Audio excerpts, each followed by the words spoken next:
Friends, welcome back to our channel. 8ാം ക്ലാസ്സിലെ അടിസ്ഥാന ശാസ്ത്രം വാർഷിക മൂല്യനിർണ്ണയം 2023-24 വർഷത്തെ ക്വസ്റ്റ്യൻ പേപ്പറാണ് നമ്മൾ നോക്കുന്നത്.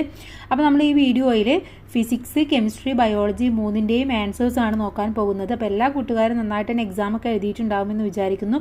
അപ്പോൾ നമുക്ക് ഒന്നാമത്തെ വിഷയമായ ഊർജ്ജതന്ത്രം അഥവാ ഫിസിക്സിൻ്റെ ക്വസ്റ്റ്യൻസ് നോക്കാം. 1 മുതൽ 4 വരെയുള്ള ചോദ്യങ്ങളിൽ ഏതെങ്കിലും 3 എണ്ണത്തിന് ഉത്തരം എഴുതാനാണ് പറഞ്ഞിട്ടുള്ളത്. ഒന്നാമത്തേത് 1-ാം പദജോടി ബന്ധം കണ്ടെത്തി 2-ാം പദജോടി ബന്ധം പൂർത്തിയാക്കാനാണ് പറഞ്ഞിട്ടുള്ളത്. Capacitance farad. ഓക്കെ, വൈദ്യുത ചാർജ് ആണെങ്കിലോ വൈദ്യുത ചാർജിൻ്റെ യൂണിറ്റ് എന്ന് പറയുന്നത് കൂളോം ആണ്. Okay, coulomb. രണ്ട് ബാർ കാന്തങ്ങളുടെ കാന്തിക ധ്രുവങ്ങൾക്കിടയിലുള്ള ബലരേഖകൾ ചിത്രീകരിച്ചിരിക്കുന്നു. എ ബി എന്നിവ സൂചിപ്പിക്കുന്ന ധ്രുവങ്ങൾ ഏതെല്ലാം എന്ന് കണ്ടെത്താനാണ് പറഞ്ഞിട്ടുള്ളത്. എ എന്ന് പറയുന്നത് ഉത്തര ധ്രുവവും ബി എന്ന് പറയുന്നത് ബിയും എയും ഉത്തര ധ്രുവമാണ്. കാരണം അതാണ് അത് രണ്ടും ഇങ്ങനെ വികിരണങ്ങളായിട്ട് മാറുന്നത്. ഓക്കെ, അപ്പോൾ എ ബി എന്ന് പറയുന്നത് ഉത്തര ധ്രുവം. ഓക്കെ, ഇനി മൂന്നാമത്തെ ചോദ്യം നോക്കൂ. ഉച്ചത പ്രസ്താവിക്കുന്ന യൂണിറ്റ് ഏതാണ് ഇതിലെ ശരിയായ ആൻസർ എന്ന് പറയുന്നത്? ഡി ബി എന്നുള്ള രണ്ടാമത്തെ ഓപ്ഷനാണ് ശരിയായ ആൻസർ എന്ന് പറയുന്നത്. 4 ചുവടെ കൊടുത്തവയിൽ ഉരസൽ മൂലം വൈദ്യുതീകരിക്കാനാകാത്തത് ഏതാണ് വൈദ്യുതീകരിക്കാൻ ആകാത്തത് എന്നാണ് ചോദിച്ചിട്ടുള്ളത്.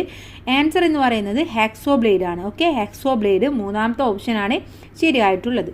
ഇനി 5 മുതൽ 9 വരെയുള്ള ചോദ്യങ്ങൾ ഏതെങ്കിലും 4 എണ്ണത്തിനാണ് ഉത്തരം എഴുതേണ്ടത്.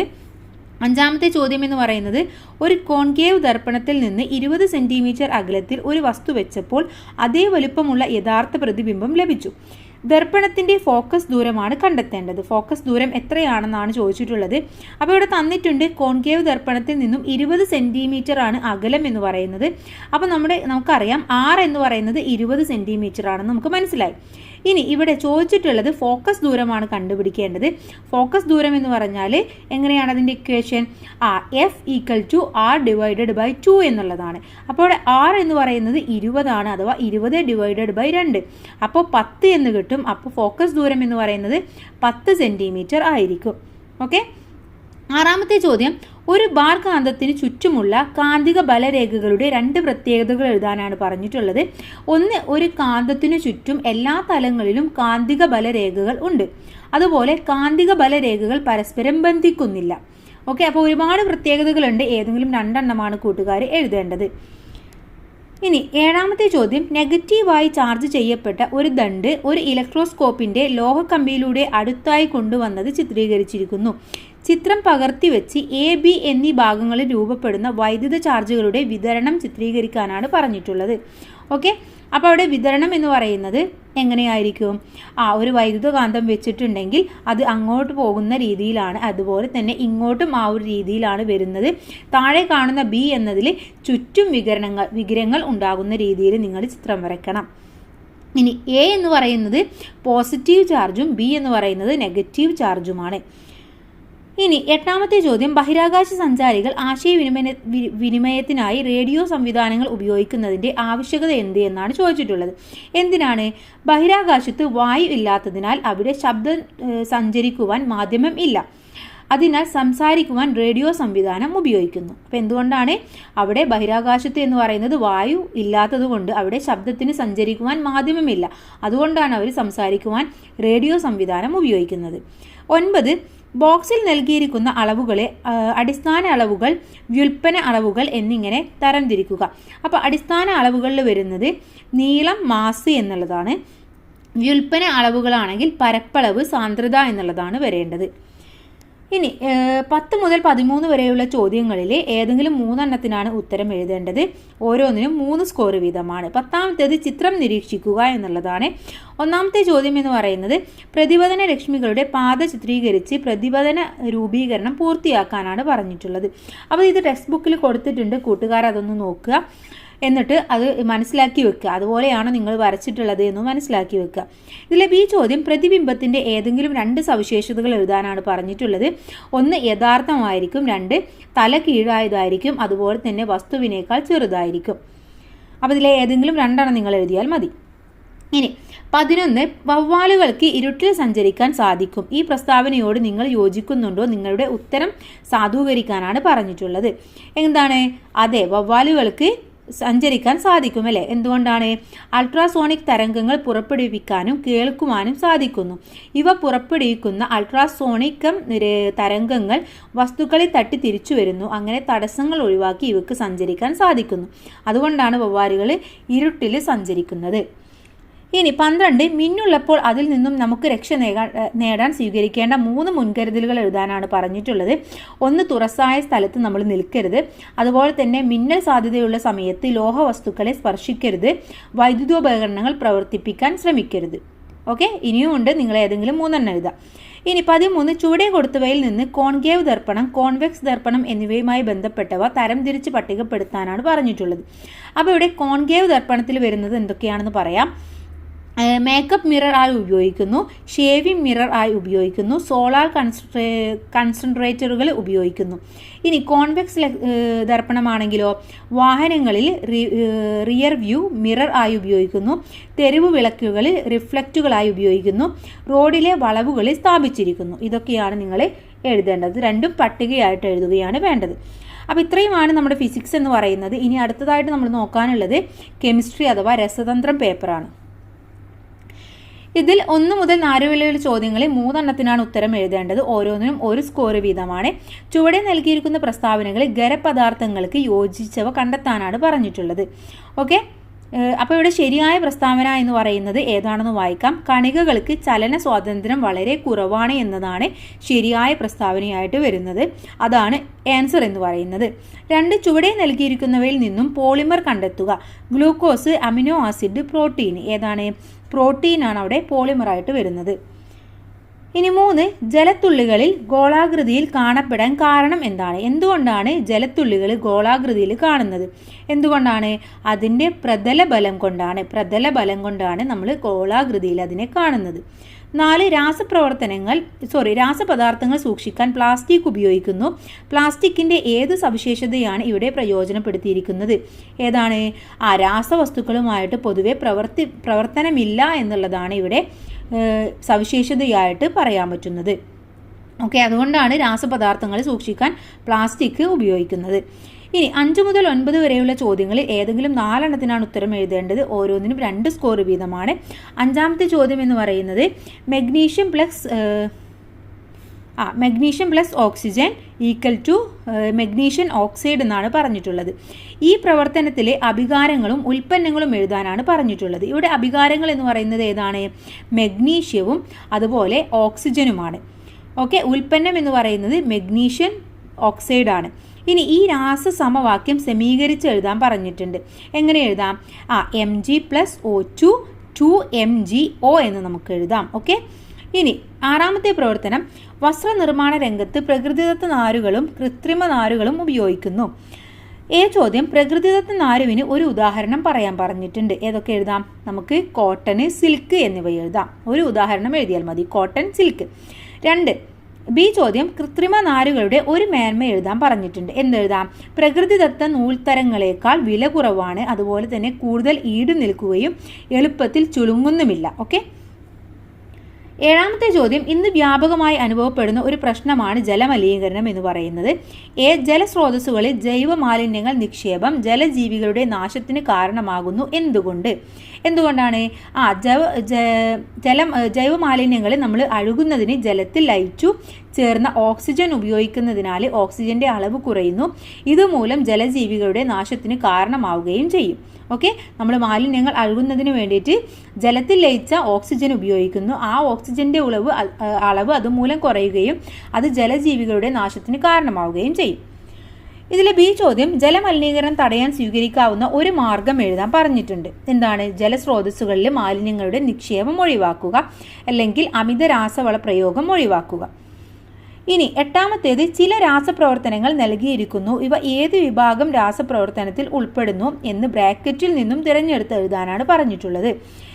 അഥവാ സോഡിയം ഹൈഡ്രോക്സൈഡും ഹൈഡ്രോക്ലോറിക് ആസിഡും തമ്മിലുള്ള നിർവീകരണ പ്രവർത്തനം. അതിന് നമ്മൾ എന്താ പറയുന്നത്? അതിന് നമ്മൾ പറയുന്നത് താപമോചക പ്രവർത്തനം എന്നാണ്. താപമോചക പ്രവർത്തനം. എന്ന് പറയുന്നത് പൊട്ടാസ്യം പെർമാഗ്നേറ്റിന്റെ വിഘടനം. അത് നമ്മൾ താപാകിരണ പ്രവർത്തനം എന്നാണ് പറയുന്നത്. അവിടെ വിഘടനമാണ് സംഭവിക്കുന്നത്, അപ്പോൾ അവിടെ താപാകിരണ പ്രവർത്തനമാണ്. 9 നേർത്ത HCl തീവ്രമായി പ്രവർത്തിക്കുന്ന ലോഹം ഏതാണ്? Zinc, copper, magnesium, iron. ഏതാണ്? മെഗ്നീഷ്യമാണ്. Okay, magnesium. ഇനി ബി, രാസപ്രവർത്തന ഫലമായി ഉണ്ടാകുന്ന വാതകം ഏത് എന്നാണ് ചോദിച്ചിട്ടുള്ളത്. ഇവിടെ ഉണ്ടാകുന്നത് ഹൈഡ്രജൻ ആണ്. ഓക്കെ, ഹൈഡ്രജൻ ആണ് ഉണ്ടാകുന്നത്. ഇനി 10 മുതൽ 13 വരെയുള്ള ചോദ്യങ്ങളിലെ ഏതെങ്കിലും 3 എണ്ണത്തിനാണ് ഉത്തരം എഴുതേണ്ടത്. ഓരോന്നിനും 3 സ്കോർ വീതമാണ്. 10ാമത്തെ ചോദ്യം, ജലവും വെളിച്ചെണ്ണവും തുല്യ മാസിൽ വെവ്വേറെ ബീക്കറുകളിലെടുത്ത് ഒരു വാട്ടർ ബാത്തിൽ ചൂടാക്കുന്നു. ചോദ്യം, ഒരു നിശ്ചിത സമയത്തിനുള്ളിൽ താപനില സാവധാനത്തിൽ ഉയരുന്നത് ഏതിലാണ്? കാരണം വ്യക്തമാക്കുക. ഏതിലാണ്? ഇവിടെ ജലം ഉയർന്ന താപം താങ്ങാനുള്ള കഴിവ് ജലത്തിനുണ്ട്. അതുകൊണ്ട് ഇത് ജലം ഉള്ളതിലാണ് ഏറ്റവും കൂടുതൽ താപനില സാവധാനത്തിൽ ഉയരുന്നത്. ഇതിലെ ബി ചോദ്യം, ഈ സവിശേഷത പ്രയോജനപ്പെടുത്തുന്ന ഒരു സന്ദർഭം എഴുതാൻ പറഞ്ഞിട്ടുണ്ട്. ഒന്ന്, ചൂടായ വസ്തുക്കൾ തണുപ്പിക്കാൻ നമ്മൾ ജലം ഉപയോഗിക്കുന്നത്. അതുപോലെ തന്നെ വാഹന എഞ്ചിനുള്ളിലെ താപം നിയന്ത്രിക്കാൻ നമ്മൾ റേഡിയേറ്ററുകളിൽ ജലം ഉപയോഗിക്കുന്നത്. ഓക്കെ. 11ാമത്തെ ചോദ്യം, ചോക്ക് പൊടിയും ജലവും ചേർന്ന മിശ്രിതത്തിലെ ഘടകങ്ങളെ ഫിൽറ്റർ പേപ്പർ ഉപയോഗിച്ച് വേർതിരിക്കാൻ കഴിയുന്നു. ഇതിലെ ചോദ്യം, ഈ മിശ്രിതം ഏത് വിഭാഗത്തിൽ ഉൾപ്പെടുന്നു? യഥാർത്ഥ ലായനി, കൊളോയിഡ്, സസ്പെൻഷൻ. ഏതിലാണ്? സസ്പെൻഷനിലാണ് ഉൾപ്പെടുന്നത്. ബി ചോദ്യം, ഈ വിഭാഗത്തിൽ ഉൾപ്പെടുന്ന മിശ്രിതങ്ങളുടെ മറ്റു 2 സവിശേഷതകൾ എഴുതാനേ. 1, പ്രകാശത്തെ കടത്തിവിടുന്നില്ല. 2, അനക്കാതെ വെച്ചാൽ പദാർത്ഥം അടിയുകയും ചെയ്യുന്നു. ഇനി 12ാമത്തെ ചോദ്യം നോക്കാം. 3 സാമ്പിളുകൾ ചുവടെ നൽകിയിരിക്കുന്നു. കാൽസ്യം സൾഫേറ്റ് ലയിച്ചു ചേർന്ന ജലം, അതുപോലെ തന്നെ ഡിസ്റ്റിൽഡ് വാട്ടർ, മെഗ്നീഷ്യം ബൈകാർബണേറ്റ് ലയിച്ചു ചേർന്ന ജലം. ചോദ്യം, സോപ്പ് നന്നായി പതയുന്നത് ഏത് സാമ്പിളിലാണ്? ഏതിലാണ്? ഡിസ്റ്റിൽഡ് വാട്ടറിലാണ്. ഓക്കെ, ഡിസ്റ്റിൽഡ് വാട്ടറിലാണ് സോപ്പ് നന്നായിട്ട് അലിയുന്നത്. ഇനി അടുത്തത്, ചൂടാക്കിയാൽ മാത്രം സോപ്പ് നന്നായി പതയുന്ന സാമ്പിൾ ഏത്? കാരണം എഴുതുക. ഏതിലാണ്? മെഗ്നീഷ്യം ബൈകാർബണേറ്റിലാണ്. കാരണം ലയിച്ചു ചേർന്ന ജലം തൽക്കാലം കാഠിന്യത്തിന് കാരണമായ ലവണങ്ങളെ തിളപ്പിച്ച് ഒഴിവാക്കാൻ കഴിയും. അതുകൊണ്ടാണ്. ഒന്നും കൂടെ പറയാം. ലയിച്ചു ചേർന്ന ജലം താൽക്കാലിക കാഠിന്യത്തിന് കാരണമായ ലവണങ്ങളെ തിളപ്പിച്ച് ഒഴിവാക്കാൻ കഴിയുന്നു. 13, പ്ലംബിങ്ങിനും മഴക്കോട്ടുകൾ, ബോട്ടിലുകൾ എന്നിവയുടെ നിർമ്മാണത്തിലും പോളിവിനൈൽ ക്ലോറൈഡ് അഥവാ PVC ഉപയോഗിക്കുന്നു. ഇത് ഏതു തരം പ്ലാസ്റ്റിക് ആണെന്നാണ് ചോദിച്ചിട്ടുള്ളത്. ഏതാണ്? തെർമോ പ്ലാസ്റ്റിക് ആണ്. തെർമോ പ്ലാസ്റ്റിക് എന്ന് പറഞ്ഞാൽ ചൂടാക്കുമ്പോൾ മൃദുവാവുകയും തണുപ്പിക്കുമ്പോൾ ദൃഢമാവുകയും ചെയ്യുന്ന പ്ലാസ്റ്റിക്കിനെയാണ് നമ്മൾ തെർമോ പ്ലാസ്റ്റിക് എന്ന് പറയുന്നത്. അപ്പോൾ PVC എന്ന് പറയുന്നത് അത്തരത്തിലുള്ള ഒന്നാണ്. ബി ചോദ്യം, ഇത്തരം പ്ലാസ്റ്റിക്കുകളുടെ ഒരു സവിശേഷത എഴുതാൻ പറഞ്ഞിട്ടുണ്ട്. നമ്മൾ ഡിസ്പോസിബിൾ പ്ലാസ്റ്റിക് ഉൽപ്പന്നങ്ങൾ ഉപയോഗിക്കുന്നത് ഇത്തരത്തിലുള്ള പ്ലാസ്റ്റിക്കുകളാണ്. അതുപോലെ തന്നെ സൽക്കാരവേളകളിൽ ഗ്ലാസ്, സിറാമിക്, സ്റ്റീൽ എന്നിവ കൊണ്ടുള്ള പാത്രങ്ങളോ പ്രകൃതിദത്ത വസ്തുക്കളോ ഉപയോഗിക്കുക. ഓക്കെ. ഇനി പ്ലാസ്റ്റിക് മലിനീകരണം കുറയ്ക്കാൻ സാധ്യമാകുന്ന ഒരു പ്രവർത്തനം എഴുതാൻ പറഞ്ഞിട്ടുണ്ട്. ഒന്ന്, നമുക്ക് സൈക്ലിംഗ് സാധ്യമായിട്ടുള്ള പ്ലാസ്റ്റിക്കിൻ്റെ ഉപയോഗം പ്രോത്സാഹിപ്പിക്കുക. പ്ലാസ്റ്റിക് മാലിന്യങ്ങൾ ശേഖരണം നടത്തി ശാസ്ത്രീയമായിട്ട് സംസ്കരിക്കുക. ഇതൊക്കെയാണ് നമുക്ക് പ്രധാനമായിട്ടും ചെയ്യാൻ കഴിയുന്ന കാര്യങ്ങളെന്ന് പറയുന്നത്. അപ്പോൾ നമ്മുടെ കെമിസ്ട്രി പേപ്പറും കഴിഞ്ഞു. അടുത്തത് നമ്മൾ നോക്കാനുള്ളത് നമ്മുടെ ജീവശാസ്ത്രം അഥവാ ബയോളജി പേപ്പറാണ്. ഓക്കെ. 1 മുതൽ 4 വരെയുള്ള ചോദ്യങ്ങളിൽ ഏതെങ്കിലും 3 എണ്ണത്തിന് ഉത്തരം എഴുതാനാണ് പറഞ്ഞിട്ടുള്ളത്. ഓരോന്നിനും ഓരോ സ്കോർ വീതമാണ്. 1, ചുവടെ ചിത്രീകരിച്ചിരിക്കുന്ന കോശാംഗം ഏത്? അതിൻ്റെ ധർമ്മം എന്ത് എന്നാണ് ചോദിച്ചിട്ടുള്ളത്. ഇതെന്താണ്? ഇത് ഗോൾജി കോംപ്ലക്സ് ആണ്. ഓക്കെ, ഗോൾജി കോംപ്ലക്സ് ആണ്. നമ്മുടെ രാസാഗ്നികൾ, അതുപോലെ തന്നെ ഹോർമോണുകൾ തുടങ്ങിയ കോശസ്രവങ്ങളെ സ്വീകരിച്ച് ചെറുസ്തര സഞ്ചികളിലാക്കുകയാണ് ഗോൾജി കോംപ്ലക്സ് ചെയ്യുന്നത്. അതാണ് അതിൻ്റെ ധർമ്മം എന്ന് പറയുന്നത്. രണ്ടാമത്തത്, ഒറ്റപ്പെട്ടത് കണ്ടെത്തി മറ്റുള്ളവയുടെ പൊതു സവിശേഷത എഴുതാൻ പറഞ്ഞിട്ടുണ്ട്. എൻഡോമെട്രിയം, വൃക്ഷണം, പ്രോസ്റ്റേറ്റ് ഗ്രന്ഥി, ബീജവാഹി. ഇതിലെ ഒറ്റപ്പെട്ടത് എന്ന് പറയുന്നത് എൻഡോമെട്രിയമാണ്. കാരണം എൻഡോമെട്രിയം എന്ന് പറയുന്നത് സ്ത്രീകളിൽ മാത്രം കണ്ടുവരുന്ന ഒന്നാണ്. മറ്റുള്ളവ പുരുഷ പ്രത്യുൽപാദന വ്യവസ്ഥയിലെ പ്രധാന ഭാഗങ്ങളാണ് വൃക്ഷണം, പ്രോസ്റ്റേറ്റ് ഗ്രന്ഥി, ബീജവാഹി എന്നൊക്കെ പറയുന്നത്. മൂന്നാമത്തത്, തന്നിരിക്കുന്ന ഭക്ഷ്യശൃംഖലയുമായി ബന്ധപ്പെട്ട ചോദ്യങ്ങൾക്ക് ഉത്തരം എഴുതുക. പുല്ല്, പുൽച്ചാടി, തവള, പാമ്പ്. ഓക്കെ. ചോദ്യം, ഇതിലെ പ്രാഥമിക ഉപഭോക്താവ് ഏതാണ്? പുൽച്ചാടിയാണ്. ഇനി പാമ്പ് ഉൾപ്പെടുന്ന പോഷണതലം ഏതാണ്? 4ാമത്തെ പോഷണമാണ് പാമ്പ് ഉൾപ്പെടുന്നത്. ഇനി നാലാമത്തെ ചോദ്യം, പദബന്ധം മനസ്സിലാക്കി വിട്ട ഭാഗം പൂർത്തിയാക്കുക. സ്ത്രീ ലൈംഗിക ഹോർമോണ് ഈസ്ട്രജൻ. അങ്ങനെയാണെങ്കിൽ പുരുഷ ലൈംഗിക ഹോർമോണിന് നമ്മൾ പറയുന്നത് എന്താണ്? ടെസ്റ്റോസ്റ്റിറോൺ എന്നാണ്. ടെസ്റ്റോസ്റ്റിറോൺ. ഇനി ബാക്ടീരിയ ദ്വിവിഭജനം. ഹൈഡ്ര എന്ന് പറയുന്നത് മുകുളനമാണ്. മുകുളനം എന്നാണ് ആൻസർ. ഇനി 5 മുതൽ 9 വരെയുള്ള ചോദ്യങ്ങൾ ഏതെങ്കിലും 4 എണ്ണത്തിനാണ് ഉത്തരം എഴുതേണ്ടത്. 2 സ്കോർ വീതമാണ്. 5ാമത്തെ ചോദ്യം, തന്നിരിക്കുന്ന സൂചനകൾ ഉപയോഗിച്ച് ജൈവ വൈവിധ്യ സേവനങ്ങളുമായി ബന്ധപ്പെട്ട ചിത്രീകരണം പൂർത്തിയാക്കാനാണ് പറഞ്ഞിട്ടുള്ളത്. ഒന്നാമത്തത് സൂചനകൾ എന്തൊക്കെയാണ്? ഇന്ധനങ്ങൾ, ജൈവ നിയന്ത്രണം, O2 CO2 സന്തുലനം, ആചാരാനുഷ്ഠാനങ്ങൾ. ഇവിടെ ജൈവ വൈവിധ്യ സേവനങ്ങൾ പാരിസ്ഥിതിക സേവനങ്ങളിൽ വരുന്നത് ഏതാണ്? പാരിസ്ഥിതിക സേവനങ്ങളിലാണ് O2 CO2 സന്തുലനം വരേണ്ടത്. ഇനി സഹായ സേവനങ്ങളിലാണെങ്കിൽ ജൈവ നിയന്ത്രണമാണ് വരേണ്ടത്. ഇനി സാംസ്കാരിക സേവനമാണെങ്കിൽ ആചാരാനുഷ്ഠാനങ്ങളും ആവശ്യ വസ്തുക്കളുടെ ലഭ്യതയാണെങ്കിൽ ഇന്ധനങ്ങളുമാണ് വരേണ്ടത്. ഓക്കെ. ഇനി തന്നിരിക്കുന്ന ചിത്രം നിരീക്ഷിച്ച് ചോദ്യങ്ങൾക്ക് ഉത്തരം കണ്ടെത്താനാണ് പറഞ്ഞിട്ടുള്ളത്. ചിത്രം തിരിച്ചറിഞ്ഞ് പേരെഴുതുക. ഇതെന്താണ്? പുംബീജമാണ്. ഓക്കെ, നമ്മളിവിടെ എഴുതേണ്ടത് പുംബീജം എന്നാണ്. എക്സ് എന്നടയാളപ്പെടുത്തിയ ഭാഗത്തിനുള്ളിൽ കാണപ്പെടുന്ന കോശാംഗം ഏത്? ഇതിൻ്റെ പ്രാധാന്യം എന്താണ്? അതിനെ നമ്മൾ ഈ എക്സ് എന്ന് അടയാളപ്പെടുത്തിയിരിക്കുന്നത് മൈറ്റോകോൺട്രിയയാണ്. മൈറ്റോകോൺട്രിയ പുബീജനത്തിൻ്റെ ചലനത്തിന് ആവശ്യമായ ഊർജം നൽകുന്നത് ഇതാണ്. ഓക്കെ, പുബീജത്തിൻ്റെ ചലനത്തിന് ആവശ്യമായ ഊർജം നൽകുന്നു. 7ാമത്തത്, ഗുണമേന്മയുള്ള സങ്കര ഇനങ്ങൾ ധാരാളം ഉള്ളതിനാൽ നാടൻ ഇനങ്ങൾ സംരക്ഷിക്കേണ്ടതില്ല. ഈ പ്രസ്താവനയോട് നിങ്ങൾ യോജിക്കുന്നുണ്ടോ? അഭിപ്രായം എഴുതുക. യോജിക്കുന്നുണ്ടോ? യോജിക്കുന്നില്ല. കാരണം നാടൻ ഇനങ്ങൾ വംശമറ്റു പോകുന്നത് ജൈവ വൈവിധ്യ ശോഷണത്തിന് കാരണമാകും. അതുപോലെ പ്രകൃതിയുടെ പരീക്ഷണങ്ങളെ അതിജീവിക്കാൻ കഴിയുന്ന നാടൻ ഇനങ്ങളിൽ നിന്നും മാത്രമേ ഗുണമേന്മയുള്ള നമുക്ക് പുതിയ ഇനങ്ങൾ വികസിപ്പിച്ചെടുക്കാൻ സാധിക്കുകയുള്ളൂ. അപ്പോൾ അതുകൊണ്ട് തന്നെ ഗുണമേന്മയുള്ള സങ്കര ഇനങ്ങൾ ഉണ്ടെങ്കിൽ പോലും നമ്മൾ ഒരിക്കലും നാടൻ ഇനങ്ങളെ സംരക്ഷിക്കാതിരിക്കരുത്. അതിനെ സംരക്ഷിക്കുകയാണ് വേണ്ടത്. ഇനി 8, ഒരു ശാസ്ത്ര ലേഖനത്തിൻ്റെ പ്രസക്ത ഭാഗമാണ് ചുവടെ തന്നിരിക്കുന്നത്. ഇത് വിശകലനം ചെയ്ത് ചോദ്യങ്ങൾക്ക് ഉത്തരം എഴുതാനാണ് പറഞ്ഞിട്ടുള്ളത്. എന്താണ്? കൗമാരക്കാരായ കുട്ടികളെ രക്തത്തിലെ ഹീമോഗ്ലോബിൻ്റെ അളവ് കുറയുന്നത് അവരുടെ ഓർമ്മയും ഏകാഗ്രതയും കുറക്കുന്നതിന് കാരണമാകുന്നു. ചോദ്യം എന്ന് പറയുന്നത്, ഇവിടെ സൂചിപ്പിച്ചിരിക്കുന്ന രോഗാവസ്ഥ ഏത് മൂലകത്തിൻ്റെ അഭാവമാണ് ഈ രോഗാവസ്ഥക്ക് കാരണമാവുന്നത്? ഇവിടെ എന്താണ്? അനീമിയയാണ് ഇവിടെ കാരണം എന്ന് പറയുന്നത്. കാരണം ഹീമോഗ്ലോബിനാണ് അവിടെ കുറയുന്നത്. അപ്പോൾ അവിടെ അനീമിയ അല്ലെങ്കിൽ വിളർച്ച എന്നാണ് നിങ്ങൾ എഴുതേണ്ടത്. ഈ രോഗാവസ്ഥക്ക് കാരണമാകുന്ന മൂലകം എന്ന് പറയുന്നത് അയണിൻ്റെ കുറവോ അല്ലെങ്കിൽ ഇരുമ്പിൻ്റെ കുറവോ എന്നാണ് നിങ്ങൾ എഴുതേണ്ടത്. ബി, കൗമാരക്കാരിൽ ഈ രോഗാവസ്ഥ വരാതിരിക്കാൻ ഭക്ഷണത്തിൽ വരുത്തേണ്ട മാറ്റങ്ങൾ എന്തൊക്കെയാണ്? ആ ഭക്ഷണം ക്രമീകരിക്കുമ്പോൾ നമ്മൾ അതിൽ അയൺ ലഭ്യത ഉറപ്പുവരുത്തണം.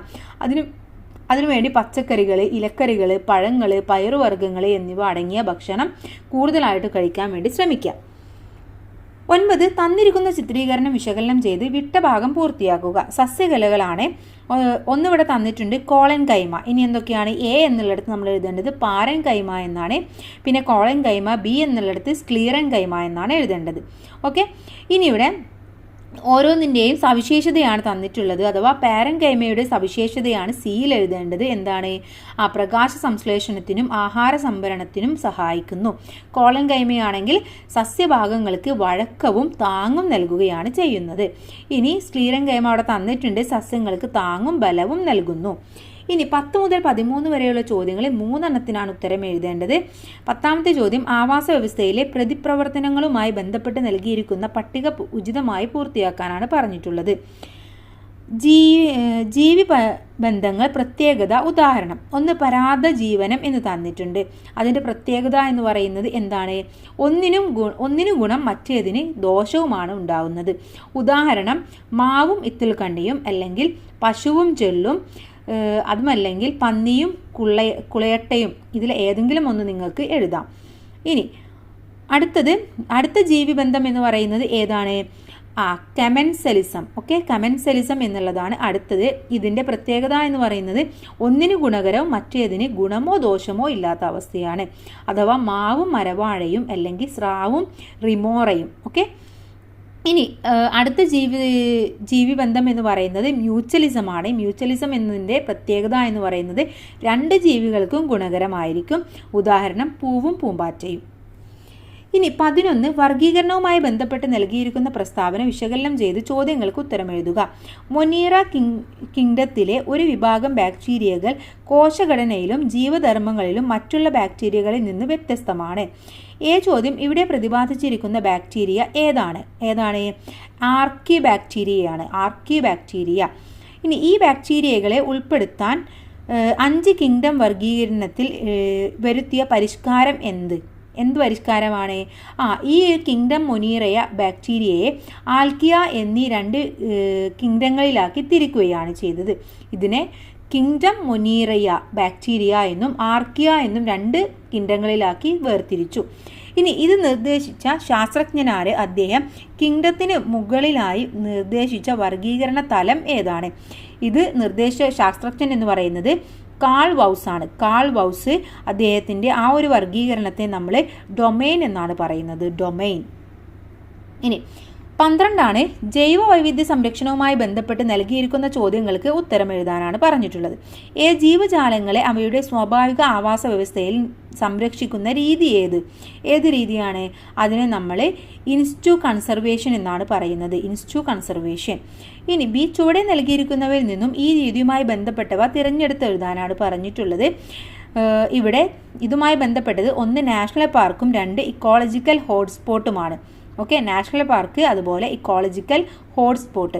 ഇനി ജൈവ വൈവിധ്യ സംരക്ഷണം എന്ന ലക്ഷ്യത്തോടെ പ്രവർത്തിക്കുന്ന 2 സംഘടനകളുടെ പേരെഴുതാൻ പറഞ്ഞിട്ടുണ്ട്. ഒന്ന് IUCN-ഉം മറ്റത് WWF-ഉം. IUCN എന്ന് പറഞ്ഞാൽ International Union for Conservation of nature.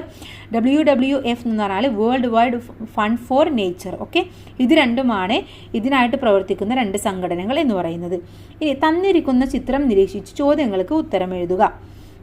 ഇവിടെ ചിത്രത്തിൽ XY എന്ന് അടയാളപ്പെടുത്തിയ ഭാഗങ്ങൾ തിരിച്ചറിഞ്ഞ് അവയുടെ പേര് എഴുതാൻ പറഞ്ഞിട്ടുണ്ട്. X എന്ന് പറയുന്നത് അണ്ഡവാഹിയും Y എന്ന് പറയുന്നത് അണ്ഡാശയവുമാണ്. X അണ്ഡവാഹി, Y അണ്ഡാശയം. ഇനി X എന്ന ഭാഗത്തിൻ്റെ ധർമ്മം എന്താണ്? X എന്ന ഭാഗത്ത് ബീജസംയോഗം നടക്കുന്നത് അണ്ഡവാഹിയിൽ വെച്ചാണ്. അണ്ഡത്തെ ഗർഭാശയത്തിലേക്ക് വഹിക്കുന്നതും ഈ X ആണ്. ഇനി Y എന്ന ഭാഗത്ത് നിന്നും ഉൽപ്പാദിപ്പിക്കുന്ന കോശത്തിൻ്റെ സവിശേഷതകൾ എന്താണെന്നാണ് ചോദിച്ചിട്ടുള്ളത്. 1, അത് ഗോളാകൃതിയിലായിരിക്കും. 2, സ്വയം ചലനശേഷിയില്ല. ഉള്ളിൽ ക്രോമസോമുകൾ അടങ്ങിയ ന്യൂക്ലിയസ് ഉണ്ടാവുകയും ചെയ്യും. ഒന്നും കൂടെ പറയാം. ഗോളാകൃതിയിലായിരിക്കും. സ്വയം ചലനശേഷി ഉണ്ടാവില്ല. ഉള്ളിൽ ക്രോമസോമുകൾ അടങ്ങിയ ന്യൂക്ലിയസ് ഉണ്ടാവുകയും ചെയ്യും. അപ്പോൾ ഇത്രയുമാണ് നമ്മുടെ ബേസിക് സയൻസ് എന്ന് പറയുന്നത്. നമ്മൾ എല്ലാ ക്വസ്റ്റ്യൻസും അവരുടെ ആൻസേഴ്സും ഡീറ്റെയിൽ ആയിട്ട് തന്നെ നോക്കി എല്ലാ കൂട്ടുകാർക്കും നല്ല മാർക്ക് തന്നെ സ്കോർ ചെയ്യാൻ കഴിഞ്ഞിട്ടുണ്ടാകുമെന്ന് വിചാരിക്കുന്നു. Thanks for watching.